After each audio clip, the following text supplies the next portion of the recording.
Good morning and welcome to Gen Taub Live, my fellow Prism mates. As bad as today seems, and I mean this sincerely and honestly, it only gets worse until Trump is out of office. We're not playing at authoritarianism and fascism. All of us who have steadily told you this is what was going to happen. And no, Susan Collins, he would not learn his lesson. We are there today. But I speak to you with honesty, and I also speak with you with the words of someone I admire deeply, Alexander Ocasio Cortez, who said, "A better world is possible." And that is going to be our theme. A better world is possible, but we don't get better unless we look at where we are right now.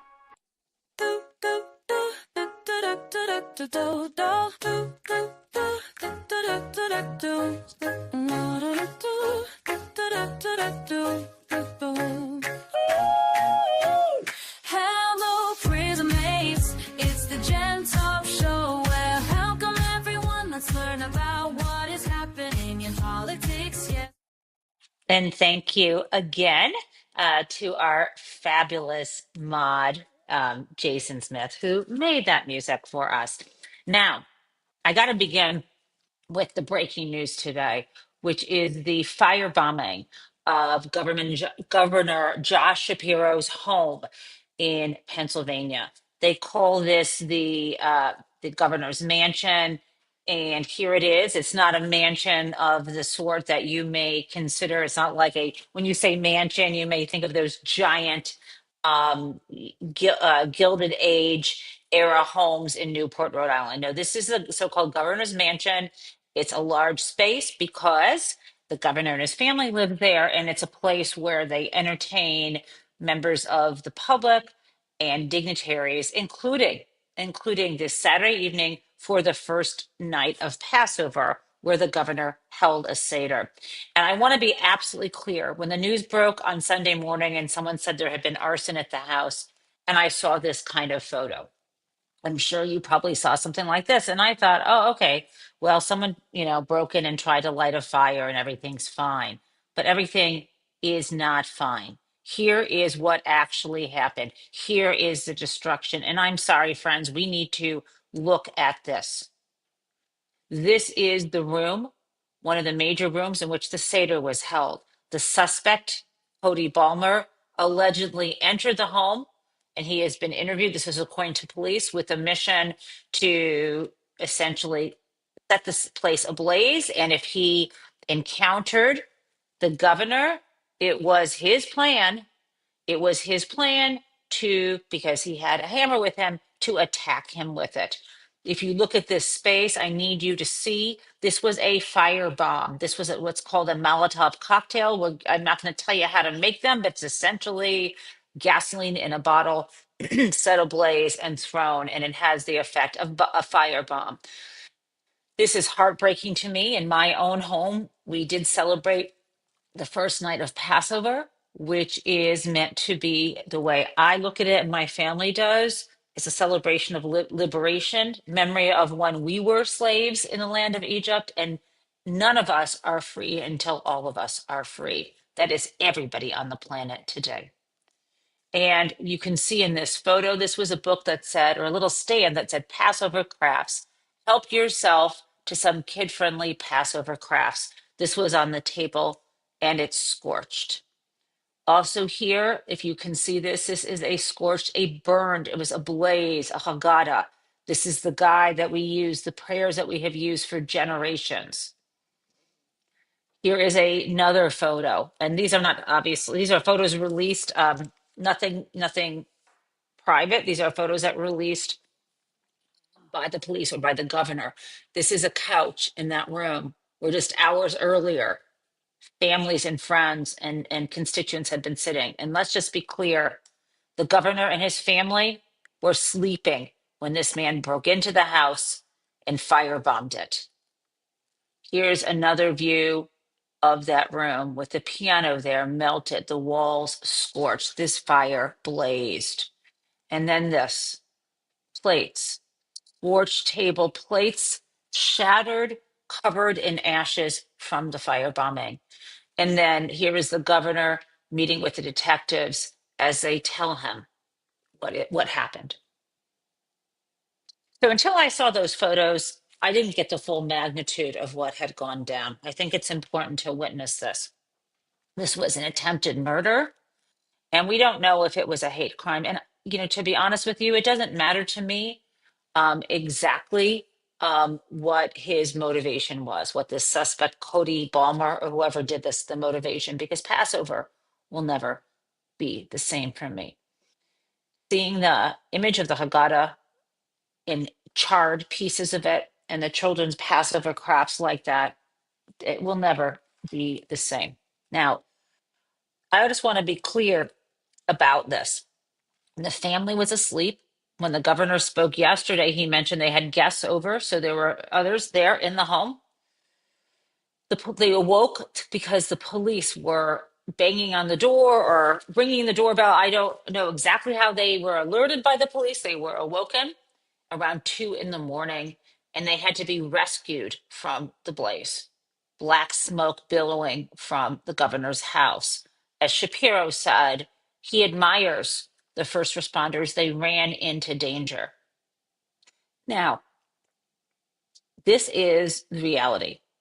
I need to tell you a bit about the suspect. Now, when I heard the name of the suspect, and I heard that he was from Harrisburg, Pennsylvania, I did the ordinary internet sleuthing, which can be dangerous because there can be more than one person with the same name. I want to be clear that I went to a Facebook page of someone named Cody Balmer, and on the page, he seemed to, in the images, identify himself, as a a mechanic from Harrisburg. What we also know from some reporting is was very angry at the governor and somehow blames the governor for the fact that maybe his home was being foreclosed upon by his bank. I don't know the whole story of that, but let me share with you what I saw from what appears to be Cody Balmer, the suspect's Facebook page. So here is the Facebook page cover. There's a message. Hey friends, listen, I know the world is scary now, and I think below it says basically just wait, it's going to get worse or something like that. But what I want to zero you in on is his Facebook photo. This is a close up. You notice any fire themes there? Okay, let's look at another picture of who appears to be the suspect, Cody Balmer. This is from 2022, and look what he chose, a cross stitch of a Molotov cocktail. Be the light you want to see in the world. So violent fantasies, he thinks it's kind of cute that it's one of these cross stitches that you can like generate. It's someone else, he's sharing someone else's photo, they generate it online. Okay, let's take another look at the suspect's Facebook posts. Life hack. If you do something wrong enough, you'll never be asked to do it again. And this is a dryer on fire. Ha ha. Notice any common themes here? And you may say, Jen, you were cherry picking. Let me tell you, there weren't that many posts. And this was the theme. This one is also particularly charming. I will read it to you. Just to keep in mind, it's not entirely surprising that he has a dash of rapiness and misogyny. Again, he thinks this is funny because you have in the backdrop a lovely, serene skyline, mountains, and someone paddling a boat, these beautiful blue colors. But what's written here is not beautiful at all. Here is what he wrote. When you forget how to drug her, you forget how to use her. Charming. And then we have this that I will share with you, my last one. He thought this was funny. This is also recently in 2023. We have Peppermint Patty speaking with Charlie Brown. And obviously, this isn't from the original Charles Schultz cartoons. And this is Peppermint Patty. Tell me, Chuck, what is love? And Charlie Brown responds, the feel of recoil and the smell of gunpowder. Okay. I don't know if this is the suspect's Facebook page. The person has the same name. I don't know if the suspect is the one who firebombed the governor's house. But this is where we are. And I do want to say that Governor Shapiro, was classy as hell yesterday because when he spoke, he did say that he had been in contact with Kash Patel, the head of the FBI, and he thanked him. And what he didn't do, but I will do, is this. I will say this. I have not heard a word. Have you? From Donald Trump? Have you? Has he said anything aloud or on Truth Social about this assassination attempt, this attempt to murder the entire Shapiro family, targeted at the Democratic governor of Pennsylvania, someone who might have been Kamala Harris's running mate? Has he? I haven't heard anything. I haven't heard anything at all. Now, I can look and we can take a look and see, which I think we should, what's going on his True Social page, because maybe I missed it. I think it's important for us to face the fact of what is happening here. Donald Trump not only encourages violence, not only, and let me just pop up a bit, not only excuses, literally excuses and pardons people committed political violence who tried to overthrow the rightful election of Joe Biden, right? In January 6, 2021, pardons them, wants to give them reparations. We know all of this. But has he even said a word about this? Even a word? And I think I need to duck myself out of this photo so you can see this is his True Social. What do I see most recently? He's complaining about Tish James. And what is he also talking about? Looking forward, we'll talk about this soon. Today, he is having lunch apparently with President Bukele of El Salvador. What else has he said? Now he's also complaining he wants to take 60 Minutes off the air because he didn't like, and he wants CBS to lose their broadcasting license. He also got very confused, wishing everybody, I think at one point, a happy Easter. But I know it was Palm Sunday. He also wished Jewish families happy Passover. Um, and I'm looking real hard, you guys, and I'm not seeing anything. I'm seeing some rally. He's talking about President Bukele. Um, okay. I see nothing. I see nothing at all. Okay. So I need to talk a little bit more about this, and then we're going to switch to a more positive topic before we get to a tough one. Yeah, the more positive topic is going to be talking about Bernie and AOC and Maxwell Frost. More on that in a moment. We need to condemn all political violence. And I have, whether that is someone shooting um, at Donald Trump. And no, I think it's very dangerous to suggest or to encourage a conspiracy theory that was hired, that was a setup. There's no rational evidence that supports that. And even so, it would be a nightmare if that person had been successful. Political violence is not how we go about running our society, and it should be condemned no matter who the victim is, no matter the reason, or no matter the um, direct motivation. I will add to this. We're also facing threats against federal judges. We know that the leader sets the pace, and the failure of Donald Trump to condemn this firebombing speaks volumes. The failure of Donald Trump to condemn the threats on federal judges speaks volumes. He makes those threats. This is who this man is. Now, I want to, though, say this. A theme of the show is going to be something Representative Alexandria Ocasio-Cortez said in Utah. And she and Bernie have been in Los Angeles, where a remarkable crowd of 35,000 people gathered. They were also made a surprise appearance at Coachella, a music festival, to huge applause, and then also in Utah. And as she puts it, Ruby Red, Utah, 20,000 people. I'm going to show you a clip from that in a moment. But here's what she put out. She put out the video here up on Blue Sky with this preamble. 20,000 in Ruby Red, Utah, on their feet in community and ready to organize for a better world. A better world is possible.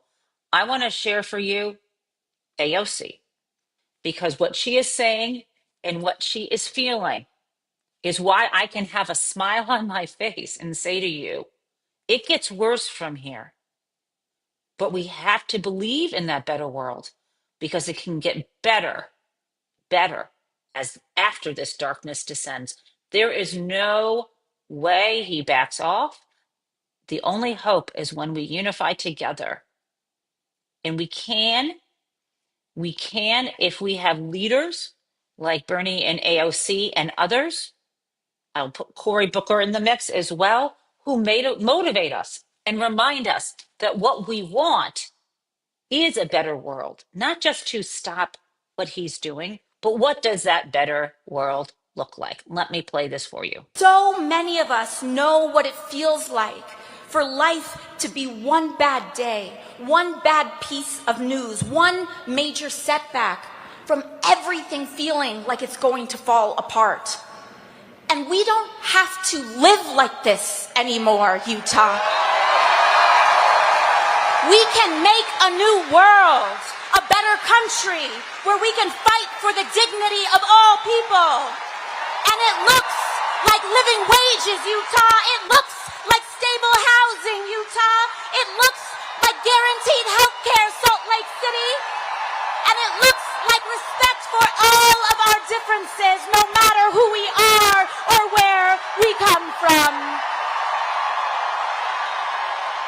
Oligarchy or democracy. And we are here today because we choose democracy. We choose freedom. I love that. I love that. And yes, I hear people saying, why didn't people believe it when Harris said this? They did. There were just not enough of us who turned out to vote. Those are the numbers, those are the facts. What can motivate people? And there's also the truth that AOC and Bernie emerged out of a populist movement directly after the financial crisis, the same time that Donald Trump emerged. And they still have a lot of power and a lot of voice. And it doesn't really matter to me who the messenger is, it's who gets the job done and how the message gets through. I've heard people say crowds don't mean anything. Harris had this crowd, etc. We are talking about April of 2025. This is not an election year. We're talking about 35,000 people in Los Angeles, 20,000 in Utah. This is a phenomenon. And I want to say to you that it just brings me utter joy. Now, I want to share with you what this crowd looked like, and I'm hoping I can do this, what the crowd looked like in Los Angeles. And don't worry, there's some other news here, not all happy, but this matters to me. Can you see this? I think you can. Um, oops. Okay, I'm just trying to. Do you see this? Keith Edwards says, breaking 36,000 people showed up in Los Angeles for Bernie and AOC's rally in the off year. Americans are pissed And anyone ignoring that is making a big mistake. Okay. That is how I feel. I want to get you to think about what is happening, how we absolutely, absolutely can win. Now, the other thing I want to share with you is Maxwell Frost, who is a member of the House, House member from Florida, was there with them in Los Angeles. And I'm going to share with you how cool this was. There was a lot of music. And, this is what people want. They want to celebrate joy in a better world. And what I love here is he said, he it turns out that he's also a very good musician. And he said there was so much going on. I think you can see this. I had to hop on the set. Let me know if you can hear this when I play it.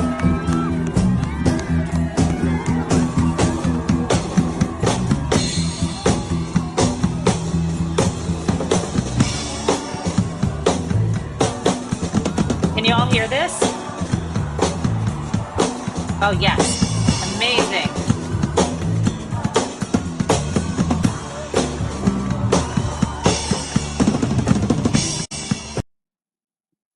I mean, that's kind of amazing, you guys.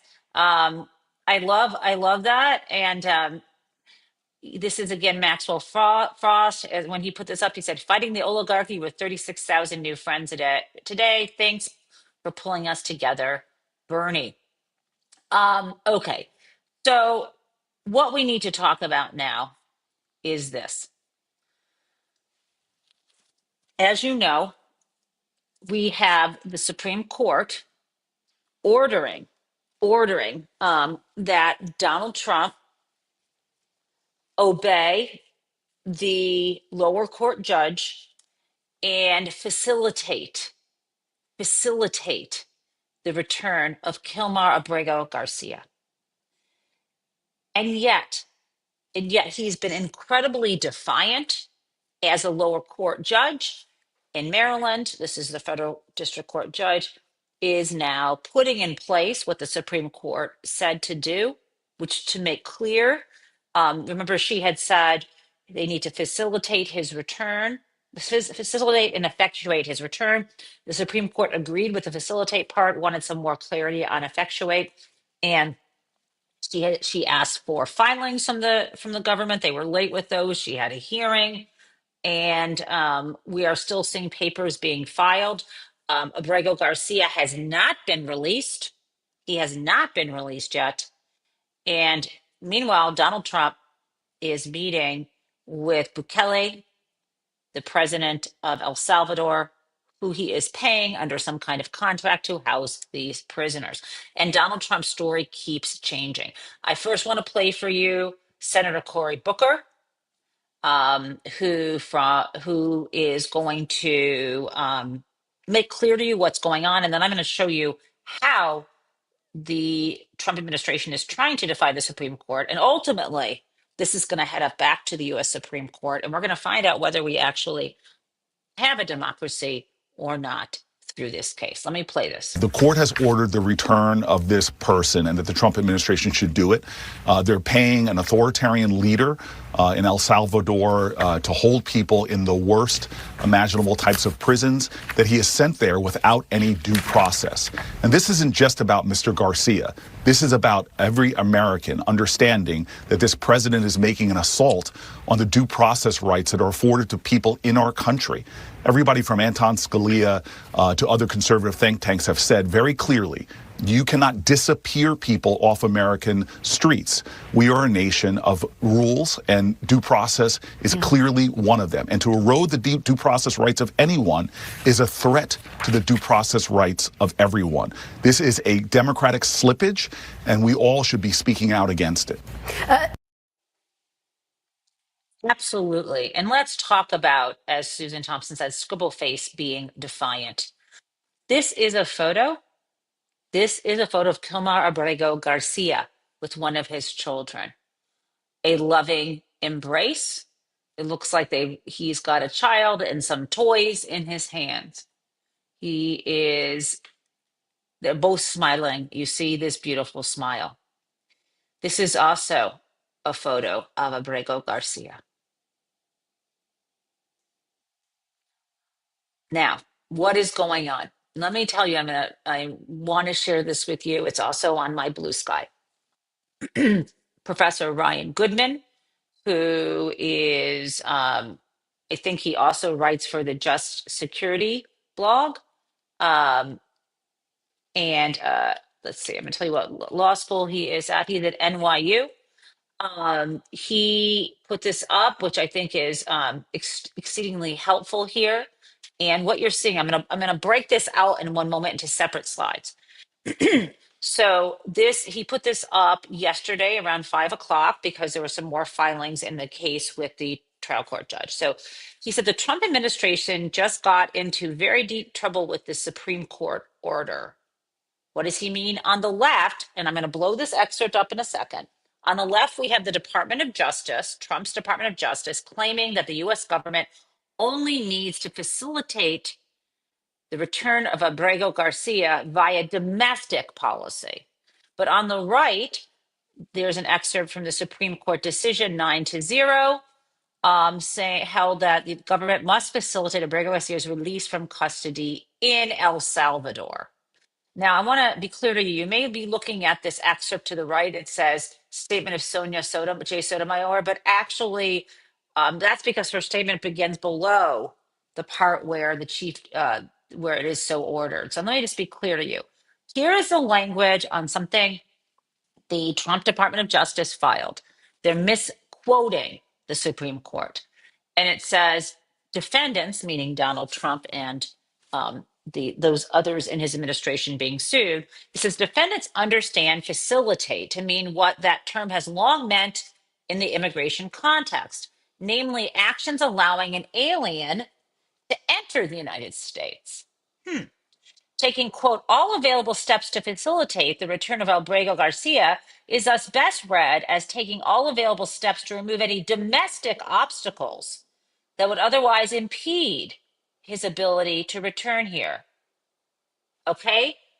That is not what the Supreme Court says, as Goodman says, because this is what the Supreme Court said. And you can see this is the part, it says, see the very last sentence here, the order here to for entered by the Chief Justice is vacated. Remember the Chief Justice had put the whole thing on an administrative pause.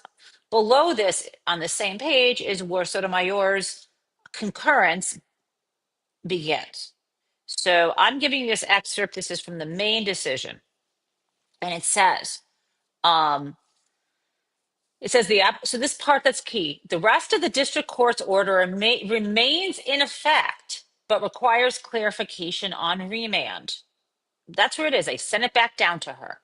The order properly requires the government to, quote, facilitate, end quote, Abrego Garcia's release from custody in El Salvador, and to ensure that his case is handled as it would have been had it not been improperly sent to El Salvador. This is key. Facilitate his release from custody in El Salvador, my friends. That is very different than only removing domestic obstacles, right? I just want you to see how important that is. Now, okay, I want to show you this. This is Bukele, who will be dining with Donald Trump today. And Jonathan Last, who writes for The Bulwark, said this. He's got a piece there, but here's his pull quote, or his preamble, actually. He said, basically, this is Last, not Bukele. Basically, I don't think people understand that 36 hours from now, okay, so he said this 11 hours ago. So he was talking like by Tuesday night. Basically, I don't think people understand that 36 hours from now, it's possible that America will have a formalized system for abducting enemies of the regime and stashing them in foreign gulags indefinitely. This would be even for US citizens, because if the argument is once they're out of our jurisdiction, we can't do anything, this is what we're talking about. Now, I need to call this bullshit out. Donald Trump, who can get a near dozen law firms to pay him to give hundreds of millions of dollars altogether. Sorry. Yeah, I mean, to give him hundreds of millions of dollars altogether, maybe even $1 billion worth of free legal work. Donald Trump, who can enter into a contract with Bukele, call him to the White House. Donald Trump, who can intimidate people into bribing him, I'm putting that in quotes, by buying untold amounts of his cryptocurrency. Donald Trump is claiming that there's no way for him to facilitate this man's, because this is separately from this filing. Trump is saying two different things. Separate from this filing, he is publicly saying, well, if the Supreme Court tells me to do it, I'll do it, but not this lower court. Well, the Supreme Court told him that he had to follow the order.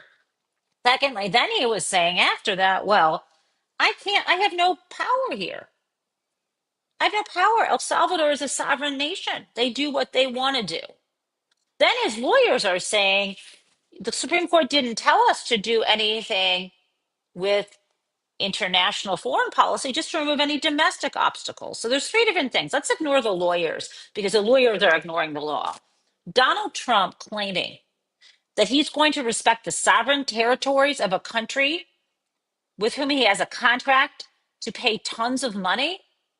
How is that even fucking credible? This is the man who doesn't respect the sovereign territory of Greenland, who says, give us your country. We need you.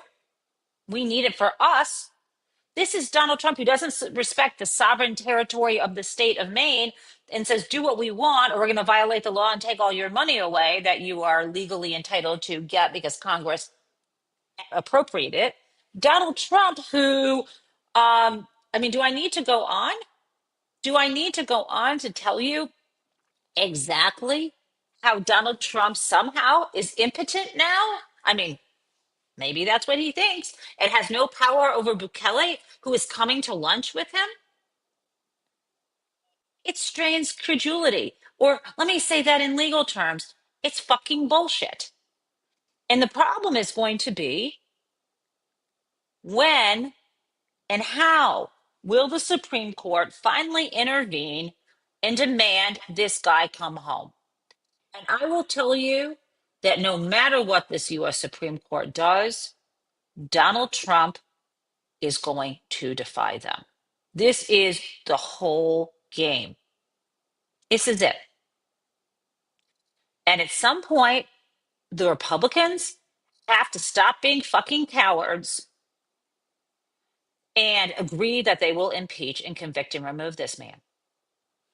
And I don't know, because if they don't do that, we just have to hope that we can do better in the midterms or that we actually have fair elections, because we are in beyond a bad situation. But I want to remind you, facing this does not ignore the fact that a better world is possible.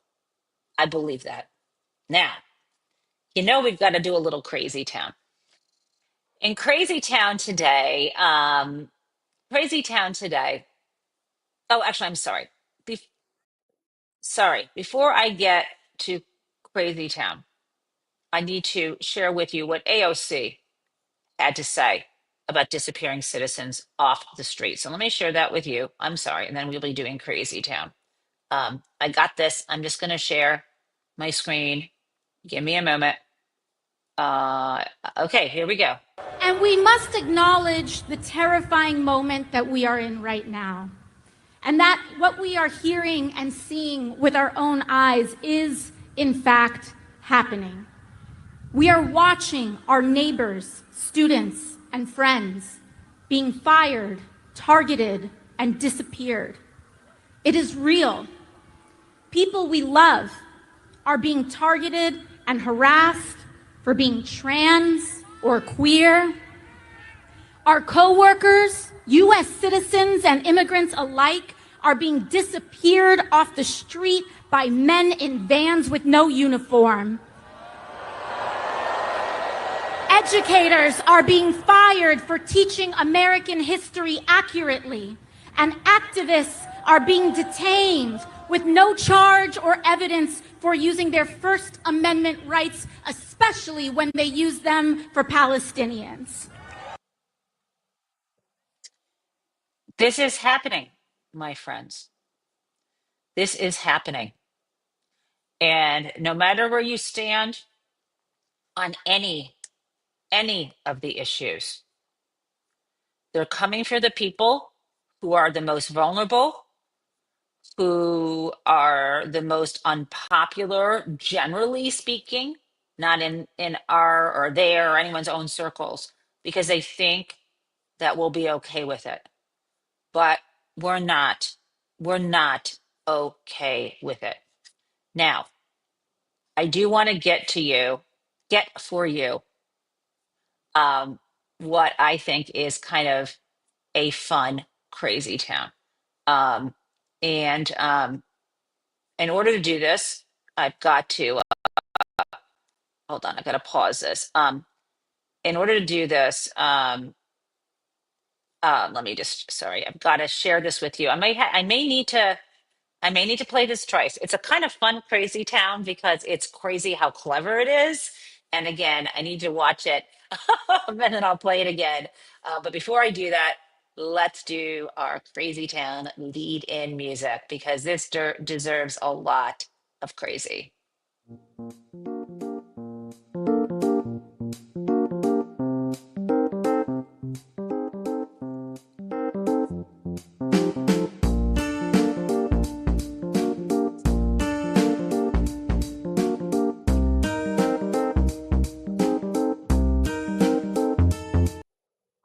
Okay, guys, here we go. This is crazy. So this is, you'll see soon, a fabulous TikToker. So I said to the Atlantic, I said, look, you want to omit me? You want to go AP style like a common news rag? Be my guest, but you'll never have another day of clarity in your life. Stop.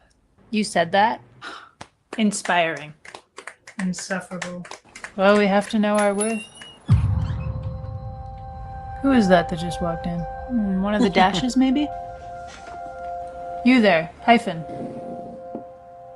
Oh, the mysterious middle dash. What a surprise. Your big sister M told us you were out working on compound adjectives or some such obscurity. What is it you do again exactly? I signify every word in blank space in a page range. I am the infinite stairwell between integers. I am the bloody embrace of two countries at war, and on a gravestone I am the entire life lived between birth and death. Who are you?